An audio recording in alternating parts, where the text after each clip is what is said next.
Mais uma quarta-feira e pode me falar, né? Quarta-feira é o melhor dia da semana. Por quê? Porque a gente tem aula de química. Pode falar que eu não vou contar para nenhum outro professor, tá? Segredo nosso. Eu sei que quarta-feira é o melhor dia da semana para vocês, porque para mim também é.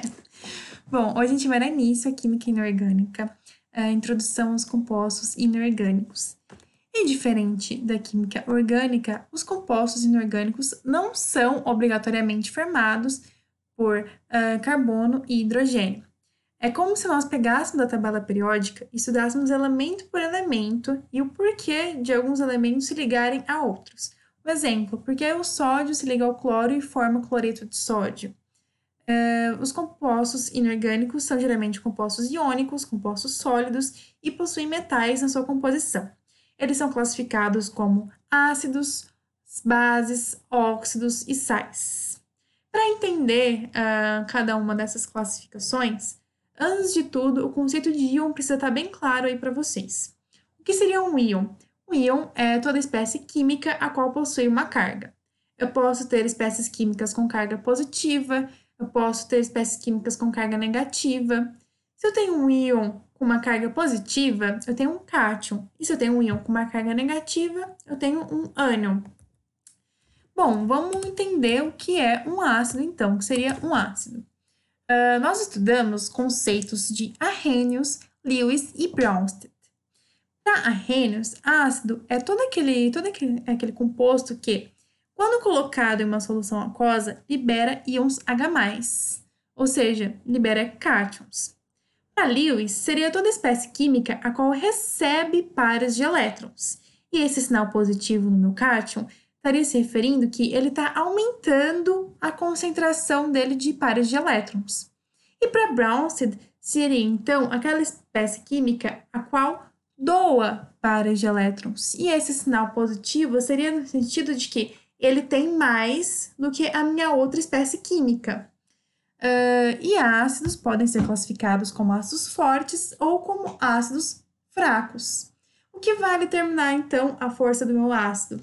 A força do meu ácido ela é determinada pelo grau de dissociação do meu composto em meio aquoso.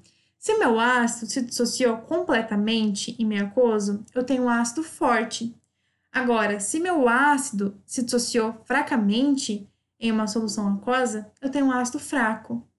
E o que vai determinar, então, a dissociação dele? É a concentração de íons H+, que eu vou liberar. O HCl é um ácido aí comum para a gente, porque ele é o responsável por manter o pH do nosso estômago equivalente a 2.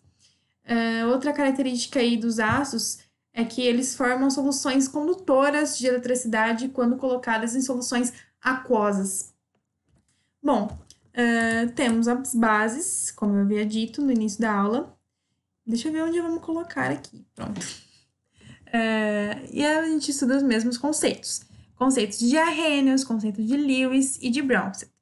Para arrênios, bases seriam substâncias as quais liberam íons OH- ânion em soluções aquosas. Para Lewis, seriam espécies químicas as quais doam pares de elétrons. E esse sinal negativo aí no íon seria referente a que ele está perdendo o número de elétrons dele, ele está perdendo pares de elétrons. Ele está cedendo para outra espécie química. Então, a concentração dele está ficando menor. E para Bronsted, seria a espécie química a qual recebe pares de elétrons. E esse sinal negativo estaria indicando que ele está fazendo com que a outra espécie química perca pares de elétrons e está fazendo com que o número de pares de elétrons da outra espécie seja diminuído. Então, por isso, esse sinal negativo aí.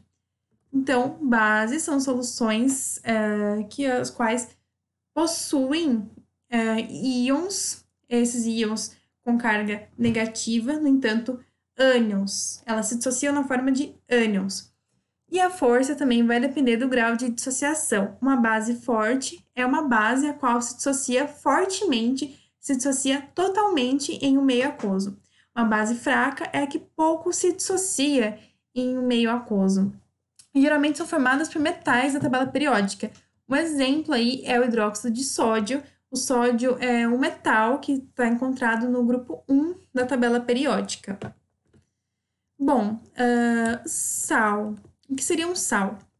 Um ácido e uma base, eles podem reagir. Essa reação entre um ácido e uma base se chama reação de neutralização. Vocês vão compreender isso melhor nas próximas aulas aí de potencial hidrogeniônico. Hoje é só para definir as classificações dos compostos inorgânicos. Bom, um ácido e uma base fazem então uma reação de neutralização. A minha reação de neutralização tem como um produto sal e água. Por isso que eu coloquei essa imagem aí, uma bolacha de água e sal. Toda reação de neutralização tem como produto final água e sal. Quando vocês estiverem lá no vestibular de vocês, tiver uma questão assim, é uma reação de neutralização. Reação de neutralização, eu sei que eu tenho um ácido e uma base. Qual que vai ser meu produto final? Pensa, bolacha de água e sal. O produto final de uma reação de neutralização sempre vai ser água e algum sal. Se eu tenho um ácido e uma base reagindo entre eles, eu tenho uma reação de neutralização. Se eu tenho uma reação de neutralização, o meu produto final vai ser a bolacha de água e sal. O que seria, então, um óxido? Coloquei até aqui uma brincadeirinha com vocês. Eu posso ter óxidos ácidos, óxidos básicos, óxidos neutros, óxidos anfóteros e peróxidos. O que vai distinguir eles, então, né? Óxido, primeiro de tudo, o que seria um óxido? O nome já é bem sugestivo. Óxidos, oxigênio. Os meus óxidos, todos os meus óxidos, possuem na sua composição oxigênio. Os óxidos básicos, eles vão reagir com água e produzir ácidos. Óxidos básicos reagem com água formando bases. Óxidos neutros, eles não vão reagir com água, ácido ou base. E os óxidos anfóteros. O que é um óxido anfótero? O que quer dizer, então, anfótero? Anfótero é quando eu consigo reagir com ácido ou com base. Ele não tem afinidade mais com um do que com o outro. Ele consegue reagir com os dois. Ele não tem preferência. Não tem essa de, ele vai reagir com ácido, então ele não vai reagir com base. Ele vai reagir com base, então ele não vai reagir com ácido. Se ele é anfótero, ele consegue reagir com ácido ou com base. No caso, aí, eles vão reagir com ácido ou base. Não tem preferência nesse caso. Óxidos anfóteros vão reagir tanto com ácido quanto com base. E o que seria o peróxido? O peróxido, vocês viram lá no experimento do nosso Instagram, que eu usei água oxigenada. A água oxigenada é um peróxido, tem um composto formado por hidrogênio e oxigênio. E ele é o responsável pelo loiro pivete do Wesley Safadão, Belo, ou quem? Coloca aí no comentário quem que você acha que ele é, né? Se ele tá mais pra Wesley Safadão, pra Belo, ou pra quem? Tá vendo como a química é importante, como a química tá no nosso dia a dia? Se não fosse a química, o loiro pivete nem existiria e nem estaria na moda, hein? E agora, para finalizar a nossa aula aí, para dar um chacoalhão em vocês vão conhecer aí a Yasmin do passado. A Yasmin antes de imaginar que seria química um dia, hein?